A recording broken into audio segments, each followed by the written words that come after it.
Welcome back to Inside Politics. Our guest today is Carol Brown Andrews, political consultant, who's also now working on getting more women involved in politics. Carol, we talked briefly in the first part about Emerge America, and now its affiliate here called Emerge Tennessee.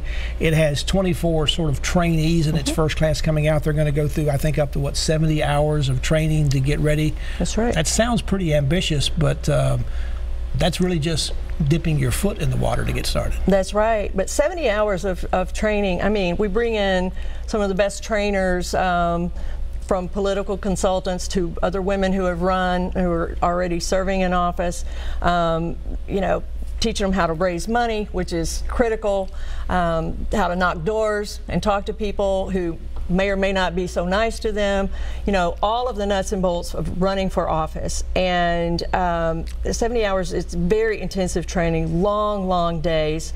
And there's no other program quite like it in America.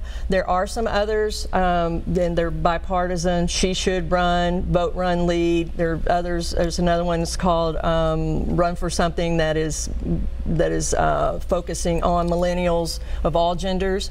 A lot of these have cropped up just in the last year. Now, there was a slate of candidates, women, that were recruited to run the legislature against Republican incumbents for the most part. That's right. And almost all of them got beat. That's right. How will you be successful when they weren't? Well, the difference between us and that, and I'm friends with a whole lot of those, some of them are on our board, we have a couple of more who have come back to our class, is the training.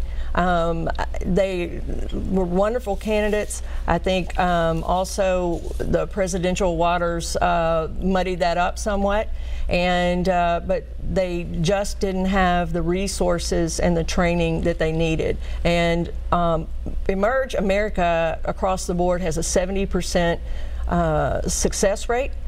Just the other day, Emerge Virginia, earlier this week, had 14 Emerge alums on their primary ballots. 11 of them won, and it'll be great to see how they venture in the fall. In Tennessee is a state you've got a lot of work to do. Tennessee does not have a good, compared to the other 49 states, Tennessee is doing very poorly in terms of... We're 43rd out of 50 in female representation. Are the Democrats further behind on this than the Republicans? We'll talk later about the 2018 gubernatorial race. There are lots of women that are looking to run statewide for that. That's right. And, I look at on our the Democratic field, there's not a woman to be found, at least running. Now, they're in the pipeline, but they're all down on the mayoral level. And our pipeline is not, that's what we're trying to do here, is build that pipeline and build that bench, and that's exactly what we're trying to do. Our bench is not as deep as the Republicans' bench, and that's our fault. If somebody watching wanted to know more about these programs to get involved, where would they go online? Where would they find out more information? We have a Facebook page. It's Emerge Tennessee.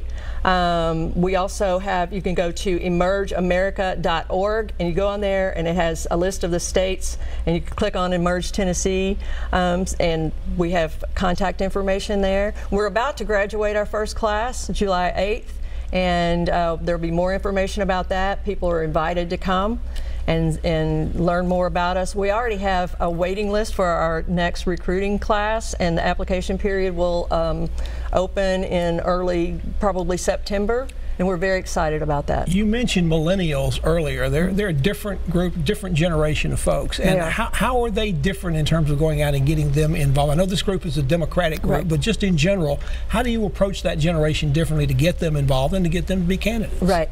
Typically, millennials have not turned out to vote, and the Obama era brought them out in droves, you know, and then they kind of sloughed off again. It excites me greatly when I see millennials get involved and get excited, because I think there's hope for the future. And I think I always go to classes and in different places and try to recruit people and get them excited to vote.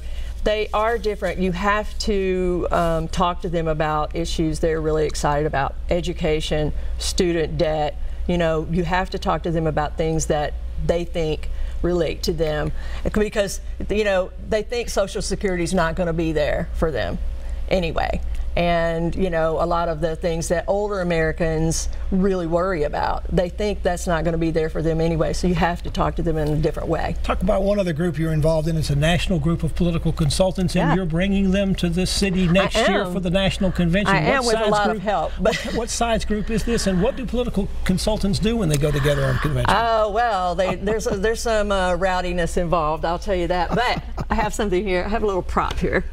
This is the American Association of Political Consultants, and this is our national conference every year and awards ceremony. And this is what we call our Oscars, but this is called the Pollies. And they'll be awarded here in Nashville next year. This is the Pollies, and they're awarded for, you know, best television spot, best radio spots, best male pieces, best. This is one of mine. I'm proud to say I have a couple of them. I am an opposition and self-researcher, so I won this timely thing for some work I did surrounding that Bill Cosby, and that right now is in criminal court. Anyway, we'll have 700 to 900 people converge here in town. These are political consultants, some very famous ones, some people like me that nobody really knows. But I'm one of the national co-chairs. We have 2 Democratic co-chairs, 2 Republican co-chairs. Our president is a Republican gentleman out of San Diego. Our chairman is Mark Mellman, who is a great Democratic pollster out of Washington, D.C., and we are planning on immersing people into Nashville's fine culture of food and music and hockey and catfish and hot chicken, and they are very, very excited to come here. The last couple of years we've been to Puerto Rico, we've been to Huntington Beach, California, and kind of had some lazy beach time, and now they're ready to do a little honky-tonk and good stuff. And I have been ordered to have music at every venue, so I've already visited with some singer-songwriter folks, and we're planning on having a collaboration with them. So. Carol Brown Andrews is our guest. She's a political consultant and visiting a lot of things, including women involved in politics, bringing all the consultants here to Nashville next year. And we're also going to talk about Tennessee politics for next year after we take this break. Stay with us on Inside Politics.